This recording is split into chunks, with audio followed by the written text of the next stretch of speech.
Boa noite, sexto ano. Nós vimos sobre essa imagem na escola, né, em sala, e nós podemos perceber uma coisa, que o ser humano se dispersou pelo mundo através de três hipóteses, tá? E todas elas se conectam à chegada do homem à América. Olha só, o número um, que sai do continente africano, ele tanto vem para o número 2, né, que é a Austrália, quanto ele consegue passar pelo Estreito de Bering e consegue chegar à América. A América, ou a América do Norte, né, ela consegue chegar aqui, consegue abranger daqui a América Central e a América do Sul, onde fica o nosso país, certo? O número 2 também tem uma conexão com a América. E o número 3, que sai da Europa, também tem uma conexão com o número 3, que é, ou desculpa, com a América. Ou seja, podemos perceber em que todas as hipóteses, pelo menos essas três, conseguem explicar a chegada do homem na América, tá? Então há três hipóteses em que tenta explicar a chegada do homem na América. É o que podemos perceber de acordo com essas migrações na imagem, certo? Uma outra questão em que vai cair na prova é sobre as origens do tronco linguístico, tá? Olha só. Vocês podem perceber que a Guarani, a Tupirapé, a Piratitim, o Ayampi, vocês conseguem perceber em que todas essas nomenclaturas de pedra, fogo, jacaré, pássaro e onça são bem parecidas. Olha só, pedra no Guarani, Itá, Tapirapé, Itã, Piratintim, Parintintim, Itá, do mesmo jeito que o Guarani, né? E no Ayampi, Takuru.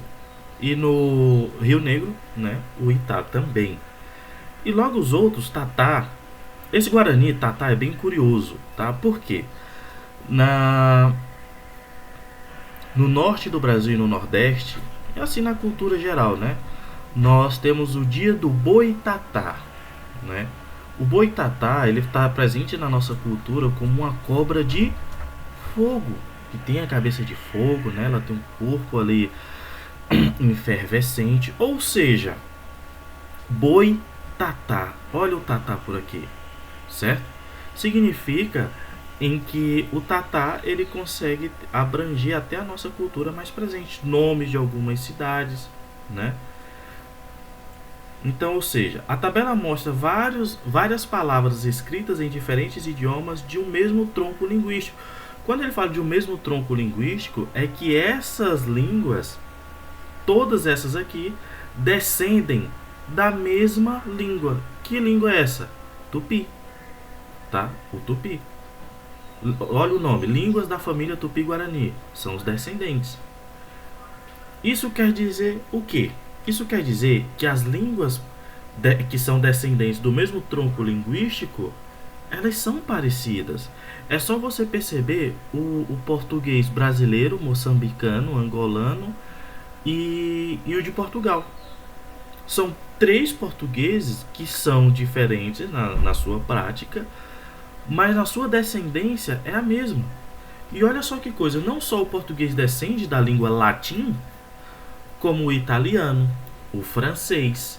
Por isso temos o inglês. Temos algumas línguas que são bem temos algumas palavras que são bem parecidas com a palavra francesa, com a palavra inglesa. Vamos pegar um exemplo? Conectar. Em inglês, connect. Não é bem parecido a pronúncia? Conectar. Conectar. Em inglês, connect. É muito parecido. Então nós acabamos de perceber em que toda família linguística, toda língua que descende do mesmo tronco linguístico tem palavras parecidas, ou seja, as línguas são parecidas, tá? Vamos lá. Arqueólogos descobrem o túmulo de um nobre inca situado olha só, estudando sobre os incas, no sítio arqueológico da Mata Índio de Lambayeque, desculpa, no Peru, que tem mais de 500 anos. Acredita-se que ele tenha sido enterrado com seus companheiros, visto que encontrados esqueletos de 5 adultos e 4 crianças. Os pesquisadores concluíram que a tumba provavelmente é de alguém importante, pois contém coleção de concha, moluscos pertencentes do gênero Spondylus, conhecidos como ostras espinhosas, que era muito raro inclusive. Os incas costumavam enterrar nobres da sociedade inca com estes animais. Ou seja, podemos perceber que pela raridade desse molusco e por ter um certo como é que eu posso dizer, um túmulo lindo que foi encontrado na Mata Índia, podemos perceber que os nobres eles tinham certo privilégio em relação aos outros da sociedade. A sociedade inca ela é dividida em pirâmides, certo? Ou seja, o camponês não recebe o mesmo tratamento do que um nobre. Não recebe, tá? Os nobres têm um tratamento superior, como o próprio nome já diz, eles eram nobres. Lembra que eu falei que o Sapa Inca, né, que era o rei, ele tinha, o pessoal via ele como um deus. Então o tratamento dele para um camponês não era igual, pois ele era tratado como uma divindade. E os nobres, por serem ricos e próximo ao Sapa Inca, eles tinham privilégios, certo? E outra característica que o próprio texto diz: os incas costumavam enterrar nobres da sociedade com estes animais. Então, se nós encontramos esse animal e pessoas enterradas, tá na cara que eles eram nobres, tá? E os nobres tinham privilégios, por isso eles eram enterrados com tanto com coisas raras e riquezas, tá? Próxima questão. Bom, a estrutura política do Congo no século XVI, cuja característica principal é o Estado com poder centralizado. Olha só, quando ele fala Estado com poder centralizado, significa que um rei controlava tudo, ok? As receitas do governo provinham de impostos, ou seja, a população mais pobre, né, abaixo do rei, pagava os seus tributos e assim o dinheiro ia para o rei. O tributo era pago em tecidos, uma parte das receitas vinha também da pesca real, das conchas marinhas, o nzimbo, na ilha de Luanda. Olha só, Luanda, fica em Angola. A concha marinha servia de moeda e o rei tinha monopólio sobre a circulação. Olha só, isso é muito importante. Duas coisas que podemos pegar desse texto. Cuja característica do Estado era o poder centralizado, ou seja, o poder no centro de tudo. Significa em que o rei controlava. E outra coisa, aqui também diz: a concha marinha servia de moeda de troca e o rei tinha um monopólio. Professor, o que é monopólio? É só ler aqui. Privilégio de uma empresa ou governo ser o único a poder comercializar alguma coisa. Significa que ele tem um controle até da circulação do dinheiro, que eram as conchas marinhas. O que podemos retirar desse texto? Em que era um governo centralizado, onde o rei controlava tudo, tá? Era um poder centralizado, onde o rei controlava tudo, certo? Olha só. Nisso aqui, podemos perceber em que a placa tectônica onde o Brasil está localizado, ele está bem no meio. Olha só, o Brasil ele consegue ficar por aqui, ó. Então ele está localizado mais ao centro da placa tectônica, beleza? Mais ao centro. E aí nós podemos perceber, então o Brasil tem vulcões? Não. O Brasil não tem vulcões e também não tem atividade sísmica. O que é uma atividade sísmica? São terremotos, tá? O Brasil também não está próximo de de áreas onde tem o choque de placas tectônicas. O Brasil também não está localizado na área de afastamento de placas tectônicas, tá? Ou seja, o Brasil está mais ao centro. Significa em que por mais que o Brasil está ao centro da placa tectônica, não temos atividades vulcânicas, certo? Só tínhamos atividades vulcânicas há 1,2 bilhões de anos atrás, certo? Não esqueçam disso, 1 bilhão de anos atrás. Então hoje o Brasil não tem esse tipo de atividade, certo? Esse aqui é bem complicado, olha só. Observando a imagem e considerando a proporção dessa tragédia, é correto afirmar que o resultado desse evento se dá em função de... Olha só, analisando a imagem, o que você consegue perceber? Um deslizamento, certo? Provavelmente essas pessoas aqui, ou com certeza, foram prejudicadas e elas vão ter que deixar de morar aqui. Lembrando, as pessoas não escolhem morar nesses lugares.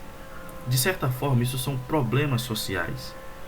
Então, se nós entendemos em que essas pessoas não escolhem morar ali por escolha, podemos entender que esse tipo de problema se dá por dois motivos. Onde nem todo mundo mora em local seguro, por causa das desigualdades sociais. Segundo, onde as intensas chuvas fazem com que haja deslizamento e acabe pegando onde essas pessoas moram. Mas professor, mas onde todo mundo não mora em lugar reto? Não, elas moram em cima de morros. E quando acontece época de muitas chuvas, faz com que o morro deslize.